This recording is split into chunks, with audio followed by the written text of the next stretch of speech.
What would it look like if we started to prioritize mental health in the Black community as much as we do physical health?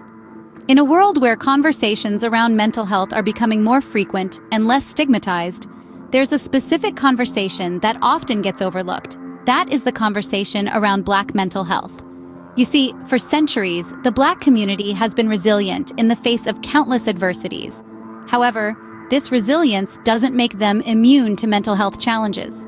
Instead, it often masks the depth of the struggle, creating an illusion of invincibility that can further isolate those in need. Take the residents of Flint, Michigan, for example. Years after the water crisis, a study revealed high rates of depression and PTSD in the community. 1 in 5 residents met the criteria for major depression, 1 in 4 for PTSD, and over 1 in 10 for both disorders.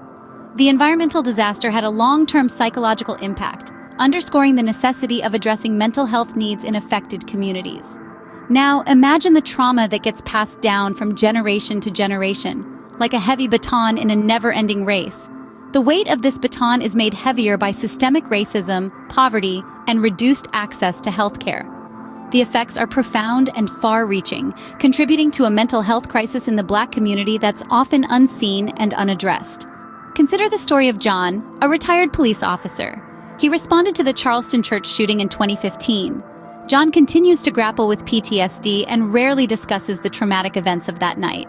His story isn't unique. It's one of many stories we need to listen to understand the depth of the issue. But this isn't just a story of struggle and hardship. It's also a story of strength, resilience, and the power of community.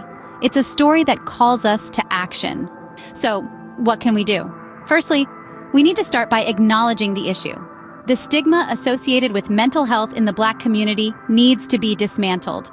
We need to educate ourselves and others about the unique mental health challenges that the Black community faces. Secondly, we need to advocate for accessible, culturally competent mental health services. Mental health care should be a right, not a privilege. Lastly, we need to support organizations and initiatives that are already doing this important work.